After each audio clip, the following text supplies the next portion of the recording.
अस्सलामुअलैकुम नाजरीन, ये है उर्दू पॉइंट और प्रोग्राम चिट चैट कॉर्नर में मैं हूं आपकी होस्ट ज़ोफिशा नकवी। प्रोग्राम में सबसे पहले बात करते हैं पाकिस्तानी शोबिस इंडस्ट्री के सितारों के हवाले से कुछ खबरों पर। लॉलीवुड अदाकारा मीरा का कहना है कि बॉलीवुड स्टार शाहरुख खान के साथ फिल्म में काम करने का फैसला वो खुद करेंगी। अदाकारा मीरा खबरों में रहने का फ़न खूब जानती हैं और यही वजह है कि कभी अपनी गुलाबी इंग्लिश तो कभी दीगर किसी तनाज़े के बाइस शह सुर्खियों में रहती हैं। गुज़श्ता दिनों मीरा ने अदाकारा माहिरा खान की तारीफ़ करके ना सिर्फ सबको हैरान कर दिया था बल्कि सोशल मीडिया पर काफ़ी दाद भी समेटी थी। लेकिन अब उन्होंने बॉलीवुड स्टार शाहरुख खान से मुतालिक बयान देकर सबको चौंका दिया है। अदाकारा मीरा ने अपने ट्वीट में उनका कहना था कि एक मरतबा मुझसे लॉस एंजलिस टाइम्स के रिपोर्टर ने पूछा कि अगर आप एक सुपरस्टार हैं तो शाहरुख खान कब आपके साथ काम करेंगे।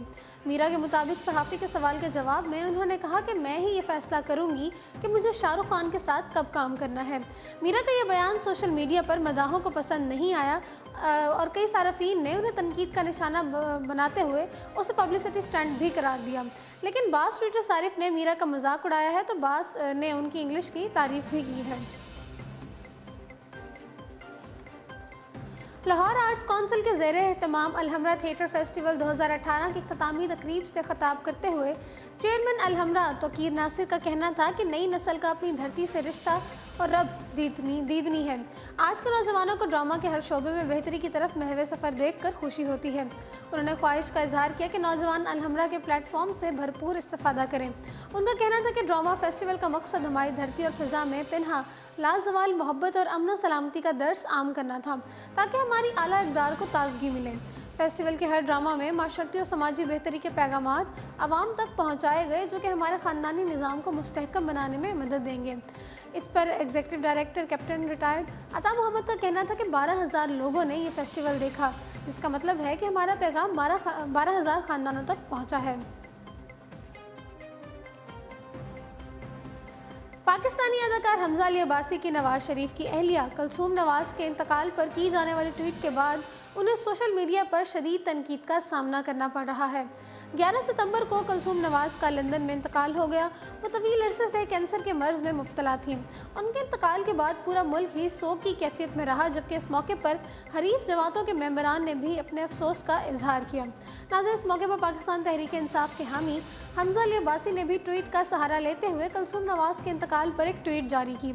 हमजा अली अब्बासी ने ट्विटर पर बेगम कुलसूम नवाज के इंतकाल पर अफसोस का इजहार किया और उनके लिए दुआए मग़फ़िरत की। इसके साथ ही उन्होंने दरख्वास्त की कि बेगम कुलसूम नवाज के इंतकाल को सियासी रंग ना दिया जाए और इस तरह की राय का इजहार ना किया जाए कि बेगम कुलसूम नवाज का इंतकाल हो चुका है, इसलिए नवाज शरीफ और मरीम नवाज को रिहा किया जाना चाहिए। नाज़रीन, इस ट्वीट के कुछ देर बाद हमजा ने एक और ट्वीट की जिसमें उन्होंने कहा कि ये बहुत ही शर्मनाक बात है कि किस तरह से बाज़ लोग कुलसूम बीबी की मौत को नवाज शरीफ और मरीम नवाज के लिए हमदर्दियाँ हासिल करने के लिए इस्तेमाल कर रहे हैं और दोनों को ट्रेजिक हीरो के तौर पर पेश करने की कोशिशें कर रहे हैं। ये शर्मनाक, कतई शर्मनाक और इंतहाई कराहत आमेज़ बात है। अल्लाह उन्हें जवार रहमत में जगह दे और हमें भी कुछ शाइस्तगी अता फरमाए। ताहम नाज़रीन, उनके ट्वीट्स के बाद सारफीन ने हमजा अली अब्बासी पर शदीद तनकीद करना शुरू कर दी। सारफीन का कहना था कि हमजा अली अब्बासी जैसे लोगों को शर्म आनी चाहिए। मज़ीद एक और सारिफ ने ट्वीट कर उन्होंने कहा कि हमजा अली अब्बासी में एक लाजवाब खसूसियत मौजूद है कि वो एक लम्हे को बासानी बदतरीन बना सकते हैं।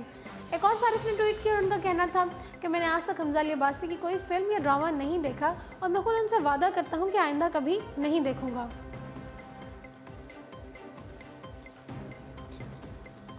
पाकिस्तानी अदाकारा अरमीना खान ने समाजी रब्ते की वेबसाइट ट्विटर पर गैर अखलाकी ज़बान इस्तेमाल करने वाले एक सारिफ को आड़े हाथों ले लिया।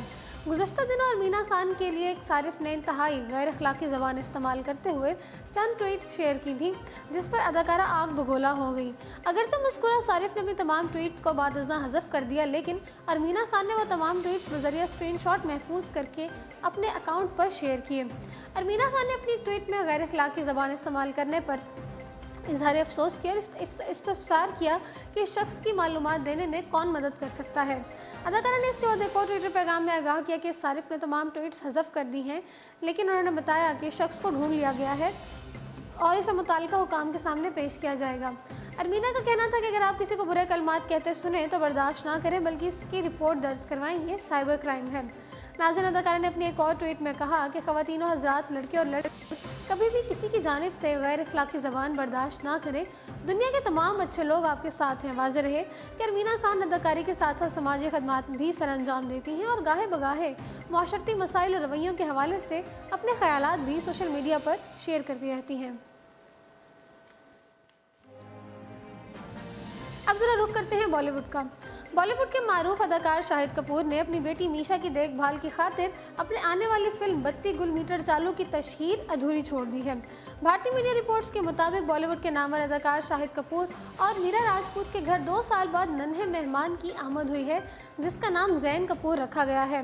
और ऐसे मौके पर अदाकार ज़्यादा से ज़्यादा वक्त अपनी फैमिली को देना चाहते हैं, लेकिन हाल ही में उनकी नई फिल्म 32 गुल मीटर चालू की शूटिंग खत्म हुई थी और अब उसकी तशहीर चल रही है।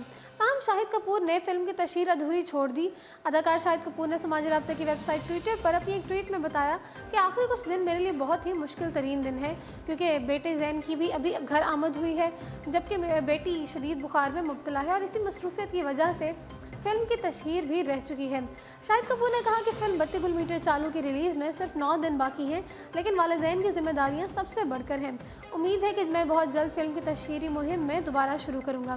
तंज व मज़ाक से भरपूर फिल्म 32 गुल मीटर चालू में शाहिद और श्रद्धा कपूर को एक आम शहरी के किरदार में दिखाया गया है, जो कि मुल्क में करप्ट अनासर के खिलाफ उठ खड़े होते हैं, जिसमें यामी गौतम एक वकील का किरदार निभा रही हैं, जबकि फिल्म 21 सितंबर को सिनेमा घरों की जीनत बनेगी। बॉलीवुड की सुपरहिट जोड़ी अदाकार रणवीर सिंह और दीपिका पादुकोण 12 नवंबर को शादी के बंधन में बन जाएंगे। भारतीय मीडिया में इन दिनों अदाकार दीपिका पादुकोण और रणवीर सिंह की शादी के चर्चे हैं और दोनों की शादी की हतमी तारीख मंजर आम पर आ गई है, जिसके मुताबिक रणवीर और दीपिका पादुकोण 12 नवंबर को इटली के खूबसूरत मकाम लेक कोमो में शादी के बंधन में बन जाएंगे। दोनों की शादी में सिर्फ 30 लोगों को मदऊ किया गया है, जबकि मेहमानों को तकरीब में मोबाइल फ़ोन लाने की इजाज़त नहीं होगी, ताकि शादी की तस्वीर और वीडियोस सोशल मीडिया पर लीक ना हो जाए। इसके अलावा दीपिका रणवीर ने शादी की तकरीब में राजदारी बरकरार रखने के लिए मेहमानों को ईमेल भी की है। क्या बॉलीवुड की बेबो करीना कपूर खान भी करण जौहर के नक्शे कदम पर चल पड़ी हैं? मुंबई मिरर की एक रिपोर्ट के मुताबिक करीना कपूर खान बहुत जल्द अपने खुद के रेडियो शो की मेज़बानी करती नजर आएंगी, जिसकी रिकॉर्डिंग का भी आगाज़ हो चुका है।